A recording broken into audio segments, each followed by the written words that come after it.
Hannah Oli, Pop Rock Radio. Estás escuchando Jamie Roxx de Pop Rock Radio. Manténganse al tanto. Hej, det här är Hits från Sverige och ni lyssnar till Pop Rock Radio med Jamie Roxx.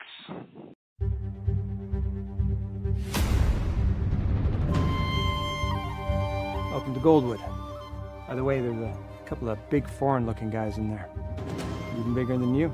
Bigger than me. 자, 간파하시죠. Where are you fellers from? We are from much smaller, humble country called Japan. Let's take this for the town of Goldwood. They are the most honored athletes in our entire nation. These two men like a samurai.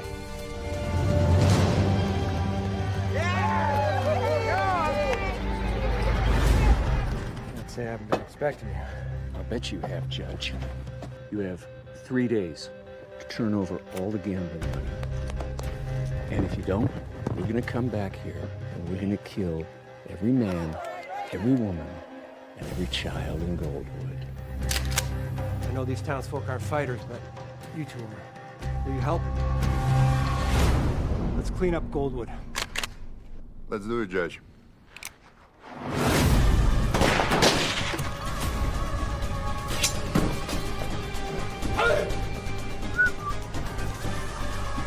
I warned you about what would happen to this town. But you don't listen, do you?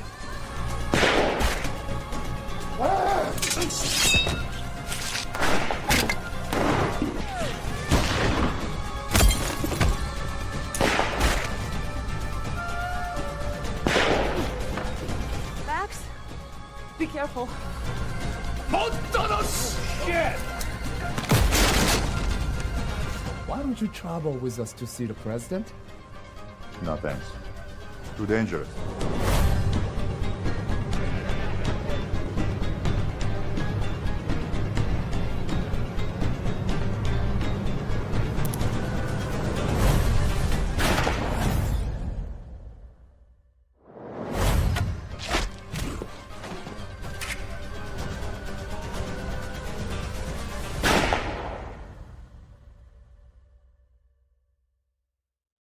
Hey, welcome to the show. This is the Pop Rocks Radio Talk Show. I'm your host, pop art painter Jamie Roxx, and this is the big show. You found it. I'm glad you did. Hey, I've got some fantastic returning guests on today. Two of my favorite people from the film world. They like to make movies for fun and profit, and that's a good thing. That is a good thing. Now, I've had Joe on before in different genres of movies, but they're back because they made a Western called The Wide West. And it's a fantastic movie. It's my favorite one of my favorite movies of 2025 so far. And for multiple reasons, which we will all get into, but it's phenomenal. To start out with, Alexander Nevsky and Joe Cornet is who we're talking to. Alexander is a producer on this film, co-writer, actor. Joe just hung out on set, no, I'm kidding. He's the executive producer, director, and also an actor. And I was very surprised at this, Joe. I was worried at first. Why is that? I know you personally, and you're a nice guy. Couldn't find a nicer guy. And you're the villain in this. I know it's acting and this is what you do, but I was surprised at that. And you're good. I generally didn't like your character in this film. Thank you very much. I appreciate that. Absolutely. Absolutely. Alexander saves the day. One of the things I really liked about this film, Alexander, is of course, the obvious wrestlers from Japan. But what it really, from everything, I'm not an expert like Joe on the Old West, but what I've read is it was made up a lot, not entirely, but a lot of fresh starts. People were from somewhere else and they said, you know what? I need to go and have a fresh start somewhere and make my way.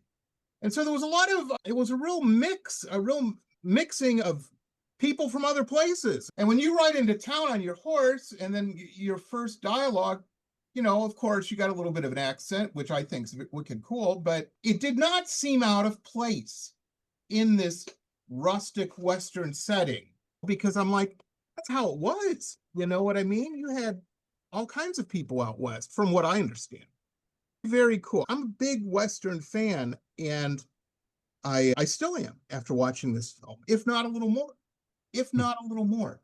Were you always a fan? I know you're a fan of movies in general, but particularly Westerns. When you were like a youngster, did you watch a lot of Westerns? Joe, please start, because I think that question is first for you. Come on.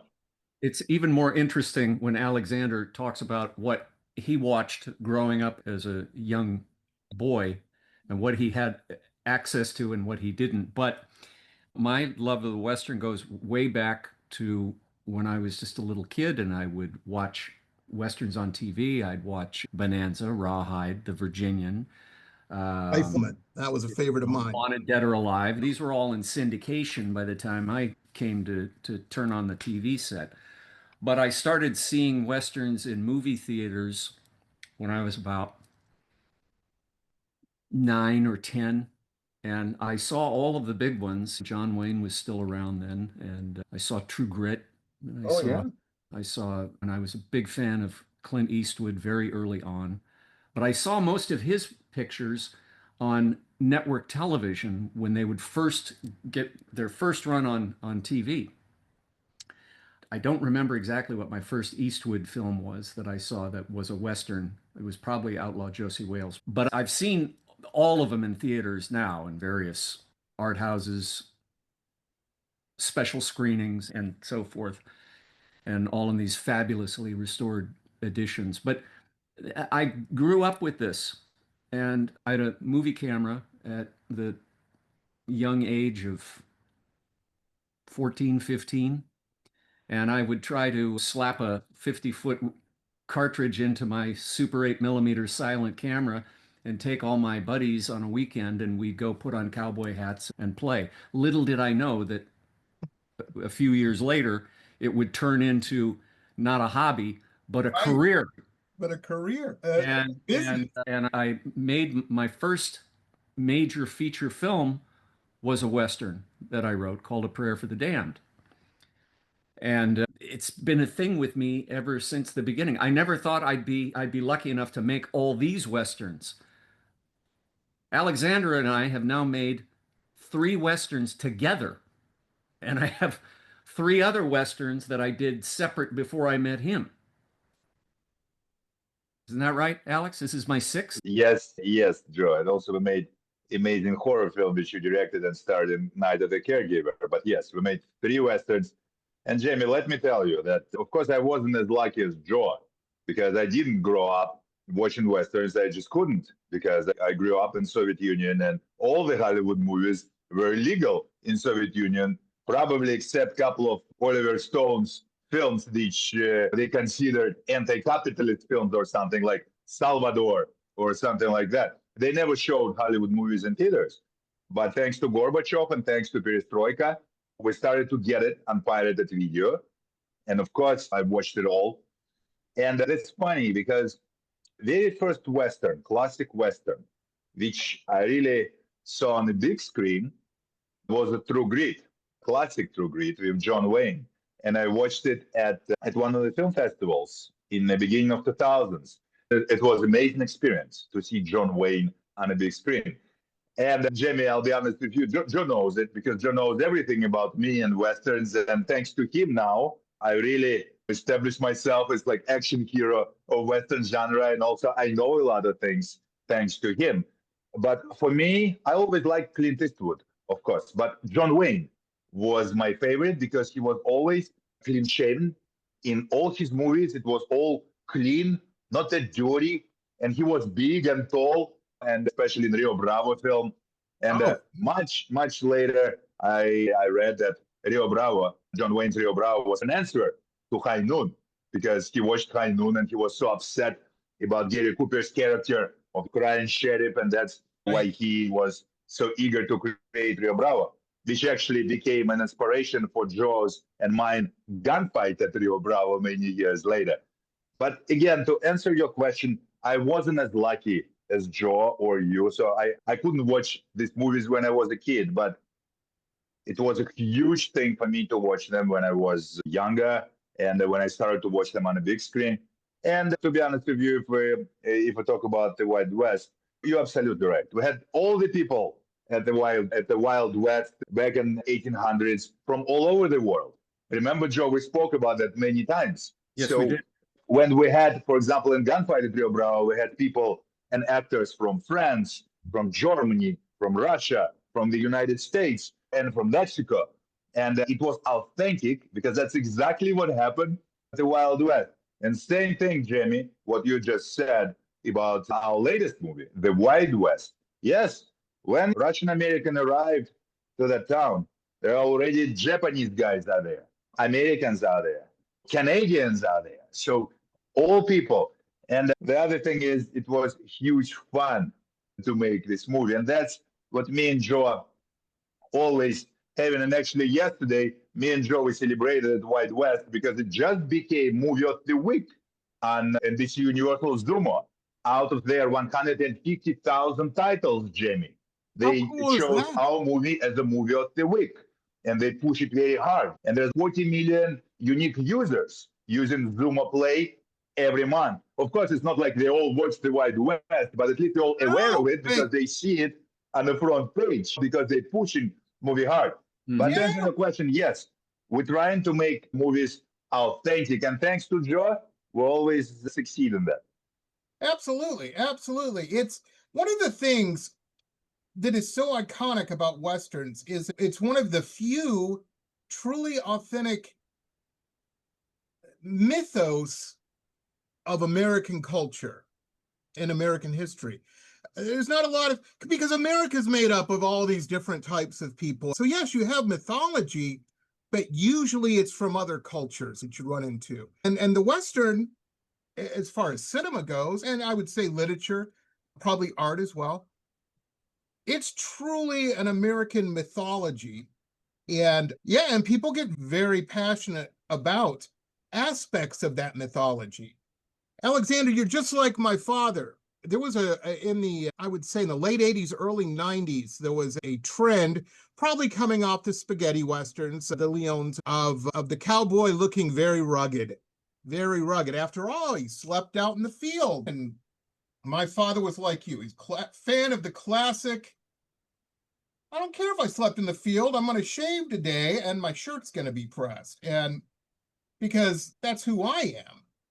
And it's funny because that even carries over. The other day, I was getting ready to do a show. And I'd been up since, you guys know, get up at 3 a.m. I work hard.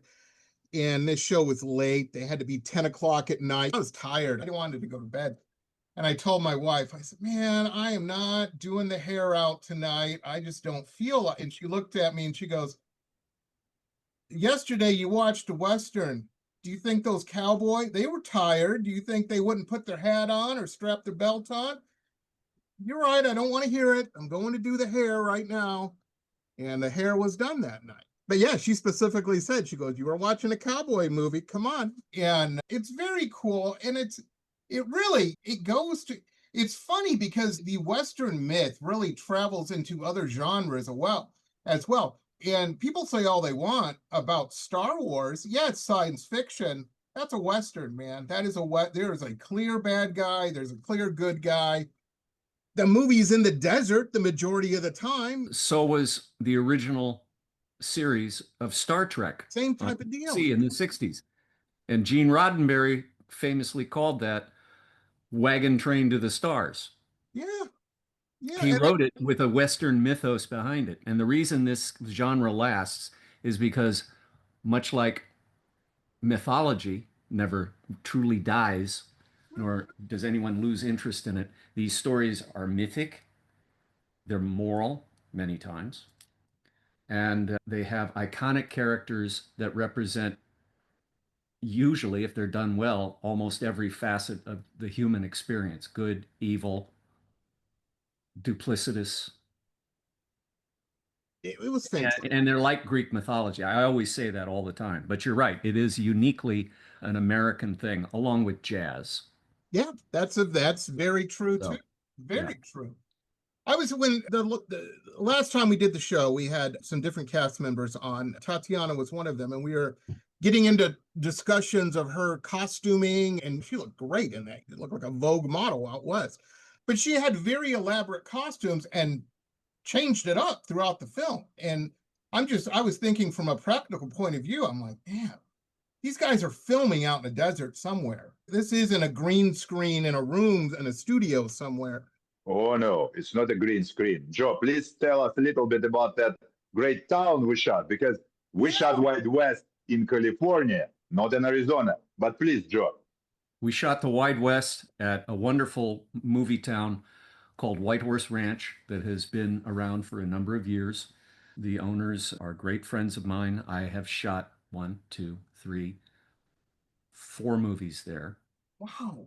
And it's out near Yucca Valley and Landers, if you know anything about yeah. So the first phase of production that we had, we were out there during a hot month. And we had the Sumos with us. These guys are 565 pounds each. And they were doing their thing. They were doing their thing in the ring. Now we were lucky because we had a very moderate day for that time of year. But they weren't fazed by it at all. It gets very hot in Japan too, by the way. But yeah, I felt sorry on that go round for Tatiana because she had, Alexander, correct me, two outfits on that shoot, I think. And she had 7. Well, no, she had 7, but she had 2 on the first phase that we did. And 2 or 3. Yeah. And it was like 110. Yeah. And she didn't bat an eye. So that's why that's the only difference I have with my Russian counterpart is, I'll be honest, I like my characters to be gritty and dusty and dirty. And if you look at my guys, usually they are. Although this guy isn't really, but when you were the detective, it was the same thing with it wasn't just a cool leather jacket, it was a used leather jacket, we'll say. You know what I mean? It was, but no, I was telling Tatiana, she looked amazing. Yeah. I said at first I thought, okay, here's the saloon girl, the wily saloon gal, and she wasn't. She was like, her character was very true to, I'm starting fresh and I'm doing my business and I'm going to work this crowd at this crossroads of town and make my money. Yeah. Alexander's character is a gambler, same type of thing. I'm here to make money. I'm here to make money. And Joe's character, he was an SOB, but he was there to make money. But there was a wily saloon gal that, of course, Joe's character, because they always like the bad guy. They always like that type. He saw that, and I don't want to give anything away. I want everybody to watch the film, but it's a nice little twist, isn't it, Jamie? It was on that back stair. I'm telling you, I don't want to give anything away, but I saw it and I cheered from the sofa. I was like, I knew it. I knew that. Anyway. But I also like what you just said about Western genre in general, because again, for you as Americans, of course, it's iconic, but for all the people around the world, I think they think about Hollywood. When they think about Hollywood, they think about Westerns first as a genre. And you're absolutely right. Star Wars, we consider a Western. Star Trek, we consider a Western because there's always good guys, bad guys, weapons, and beautiful women, and all that adventures, and all of that. And what I personally love about Western genre, in 99% of Western movies, there's always positivity. Yeah, we can call it just fairy tales, whatever, but it's also very positive. And it's great. It's full of adventure. It's full of some great ideas. And basically, filmmakers, they give people like a couple of hours of escape. Of a break. Yes. Exactly. And that's a great thing, what me and Joe have in common. Because Joe is a great filmmaker, as a director as well, but also he's a great actor. But as you, Jamie, and it doesn't matter what you're doing podcasts, or you're doing movies, or you're doing some art, or whatever, if you work with someone that someone should basically think the same as you are. And that's the only way for you to work together for the great result. Anyone can work together, but if we talk about great result, you know, but if you're making art like you guys, exactly. It's And in that case, you're absolutely right. In that case, I was lucky and we all were lucky because Joe, it doesn't matter if it's a Heat or if it's whatever, it's a sumo wrestlers or it's a Russian bodybuilder or it's 40 people, extras, bad guys with horses, whatever. Joe is always calm. Joe is always prepared. He's positive and he has a vision. He has a vision, which in my opinion, and I will ask him that, I think it's all based on his huge knowledge of Western genre. Joe. Thank you. And I might add to your list of adversarial things to deal with on a set. Don't forget, we had a downpour of a monsoon on one of our sets. It was clear as day. We were shooting in Arizona, and it was monsoon season over there, and the sky went black. There was thunder and lightning, and then it does. You use it, and you use it in the scene right away. Yeah, you're like, thank you, God. I needed this. You have to. Turned out even better. You have to be prepared. And for anything. You guys make a lot of movies, and I know movies, and folks, these are actual feature films we're talking about here. This isn't, hey, let's all get a 6-pack of beer and show up on the weekend, and maybe we'll film something. There's nothing wrong with that. If that's your jam, go do it. But my point is, and I don't care if you're in a band, you're making movies, you're baking biscuits, you're painting, whatever, doesn't matter. I have never been on set with these guys, but I know them well enough to know that they're professionals. Things are as planned out as they could possibly be. Yes, those plans may change, but they adapt and overcome, and things get done. So often in any type of project, that's hard. And then you're dealing with people as well. And it's a period piece. So in the last interview, they were talking about you guys' motorcycle or four-wheeler riders or whatever. But so that kind of takes everybody out. We can't have a Suzuki in the background going across. We don't have the budget to airbrush that out of the scenes. And it throws the actors off, I would imagine. Luckily, we did have a budget to erase a lot of things like that. We did. But you're absolutely right. There's always so many difficulties. There's so many obstacles. And it doesn't matter if you're making like $15 million movie or if you're making $500,000 movie, it doesn't matter. Because if you're making a serious project, you will always have obstacles. And you have to think as a businessman. And that's important as well. And it's funny you spoke about it because yesterday, me and Joe, we were smoking cigars in Grand Havana room in Beverly Hills. Yes, we were celebrating the Wild West because it's out and it's our 4th movie together, Jamie, out of 4 years. Exactly 4 years ago, we started Gunfight at Rio Bravo, started to shoot it in Arizona.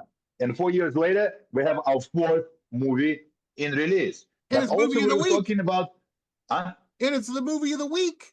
Exactly. But it's not just a movie of the week because yesterday I gave Joe a lot of information about our distribution. And Gunfight at Rio Bravo, Jamie, was released in 32 countries.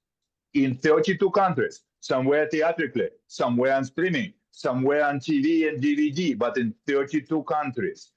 And to all your audience out there, because you're absolutely right. Today, it's easier. And it's easier to make a movie, especially like a short movie or if we call it amateur movie, with all due respect. And we should encourage people to do it, no questions. They should do it. But they also should think about business side of things. Yeah, you should have fun. You should have fun. But if you want to make them one after another, you always should have a plan. And it doesn't matter how difficult it is, you still should have a plan. You still, of course, there's many things which will not go according to your plan. But you should push.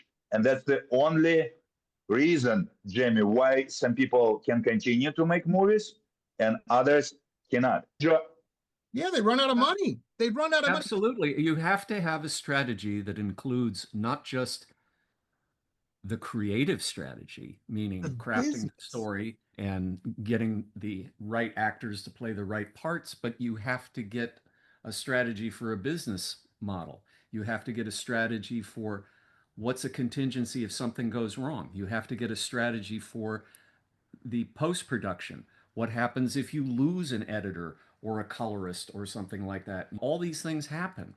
What if something goes wrong with the sound? What if ADR is necessary? You have to have a total 100% end game. You have to think this out.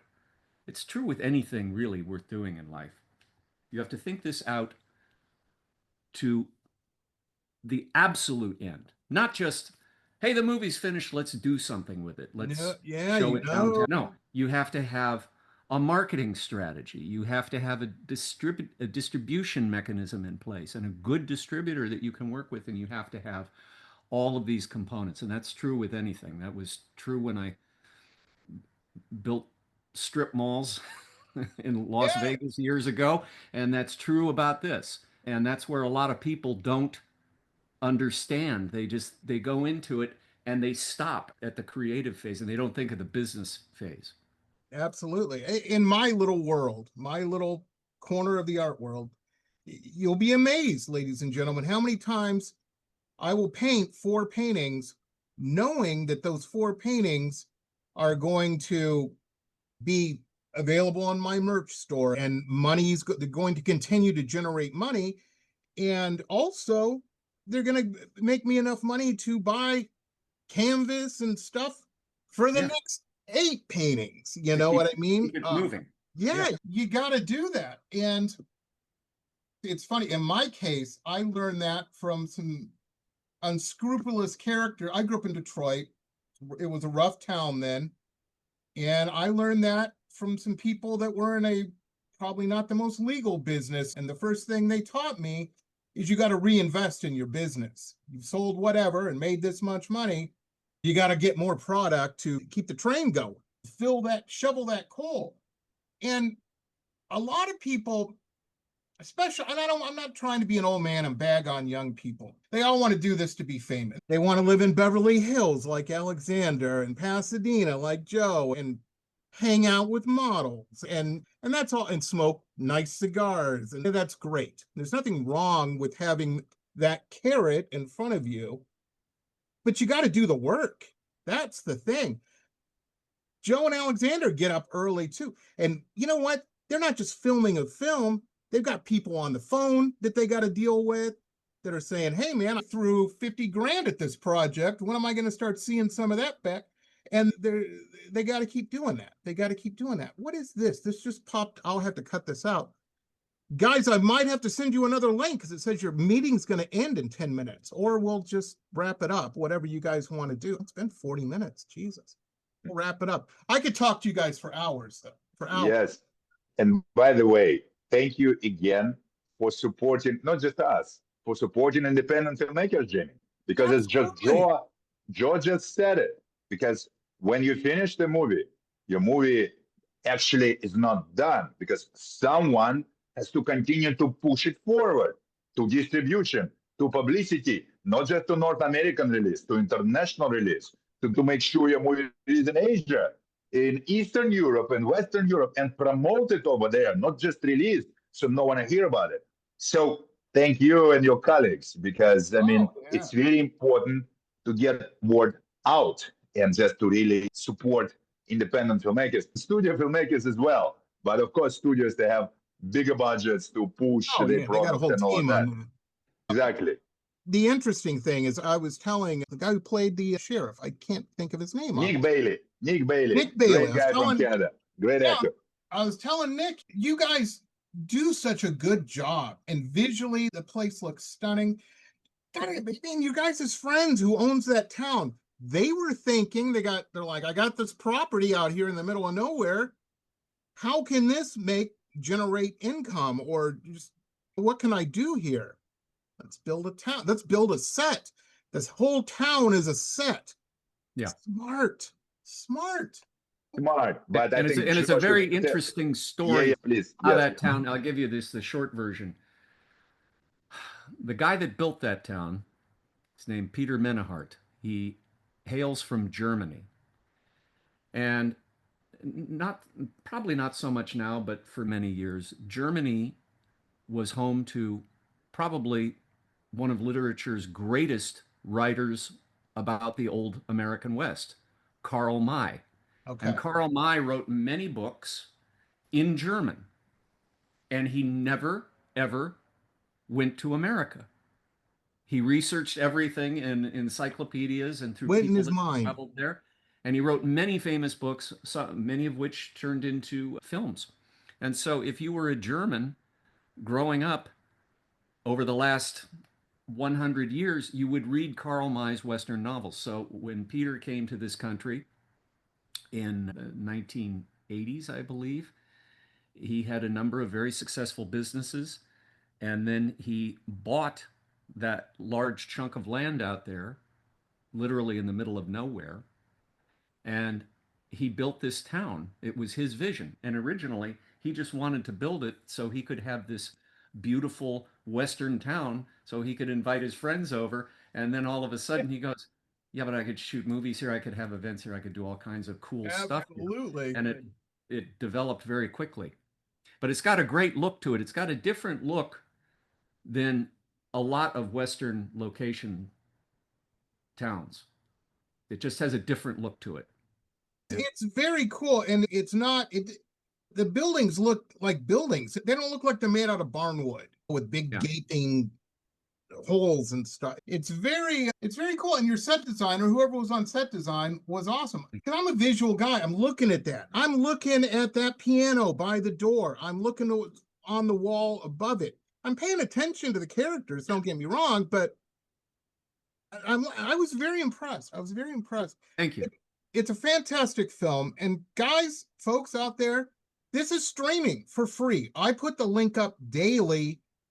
Thank you. You don't have to sign up for anything. You can't. I personally do because I want it to suggest things that I like, but you don't have to. You just click the link and you're watching the movie. Man, you're watching the movie. And for those at home, if you want to watch it on your big screen, this is what I do. There's a Xumo Play Roku app. Just go to Roku, type in Xumo Play, and very user-friendly to get it on your big screen. It's on mine. So. Yeah. And I'd like to make a special mention to a couple of people. Of course, our great sumo champions. Oh, yeah. Hiroki and Ichi. But I'd like to make a special mention of a great guy, Kaz Kobayashi, who very effectively wielded not a katana sword, but a cavalry sword. And that's one of my favorite scenes in the movie. And this guy is just a complete consummate gentleman, and special thanks to him. And I'd like to also thank Carrie Goodwin for really doing what she did with this part, because that kind of role is not easy. And she did. And me, Jamie, again, I want to tell you that I was so lucky because we had an amazing team. Joe was our captain and director, and my co-star, Andrew Freund, my friend Andrew, was a producer of the film. And actually, it was him who brought Hiroki, great champions, Hiroki and Ichi and Kaz, actually, to the project. Tatiana Neva was amazing. And Carrie Goodwin, it was my other movie, Carrie. We did 2 Rio Bravo movies, and Joe worked with her on Promise. She's amazing. And Nick co-produced movie with us and did a great job. Nick Baillie and everyone else. We had amazing team. And Lee Dawson, who played President Theodore Roosevelt. He did a great job. And Sean Murray, who wrote great music. See, again, we started from that, and we can finish on that you have to have great team. If you want to have a great result, you have to have a great team. Xumo Play is our distributor. Everyone can watch The Wild West on Xumo Play. And Joe, please tell what we're doing next. Rio Bravo 3. Nice. The last heroes of Rio Bravo. Last heroes of Rio Bravo. Love it. We have the script. We have everything ready to go. This is part 3 of the franchise, the Rio Bravo franchise. And I'd like to point out, I got a message early this morning from a gentleman in Canada, in New Brunswick, I believe it was. And he just watched Gunfight at Rio Bravo last night. This is a true story. And I love this business because of stories like this. And he says, I want you to know, both, and please relay to Alex and your cast and crew. My wife and I watched Gunfight at Rio Bravo last night. We absolutely love it. We're going to start watching the rest of your catalog. And I have to tell you, I think it was his father-in-law. His name is Vernon Kelly, which is my character's name. Wow. In the Rio Bravo series. And he said his uncle Vernon's daughter is Jenny, who is Carrie Goodwin in the Rio Bravo series. So he says, I love the way everything just worked out, and we really loved it. And we're gonna do Taken from Rio Bravo next, and looking forward to the Wide West. So how cool is that? Well, it's fun little things like to keep you going and keep you positive. Yes. Absolutely. Yes. You guys got the coolest jobs in the world. Yes. You guys know this. It's obvious. I'm glad you're making these movies. I'm telling you, during that pandemic, independent film pulled me through. Yeah. There was nothing new anywhere else. And I started watching a lot of movies. And I'm in South Florida, so there's a lot of people of a certain age here. Suddenly they all figured out the Roku players and they were watching because they needed to. They didn't have anything else to watch. It's amazing. It's amazing. I'm glad you guys are doing what you're doing. Thank you. We appreciate it. Thank you. Thanks for all the kind Incredibly words. entertaining. Okay, folks, that's going to wrap it up for us. Thanks for tuning in. We'll see you on the next one. All the links and everything are in the description below. This has been pop art painter Jamie Roxx's Pop Roxx Radio Talk Show. It has been executive produced by Jamie Roxx, recorded at his studio in Deerfield Beach in South Florida. All rights reserved by Pop Roxx Limited. Hannah Oli, Pop Roxx Radio. Estás escuchando Jamie Roxx de Pop Roxx Radio. Manténganse al tanto. Hej, det här är Hicks från Sverige och ni lyssnar till Pop Roxx Radio med Jamie Roxx.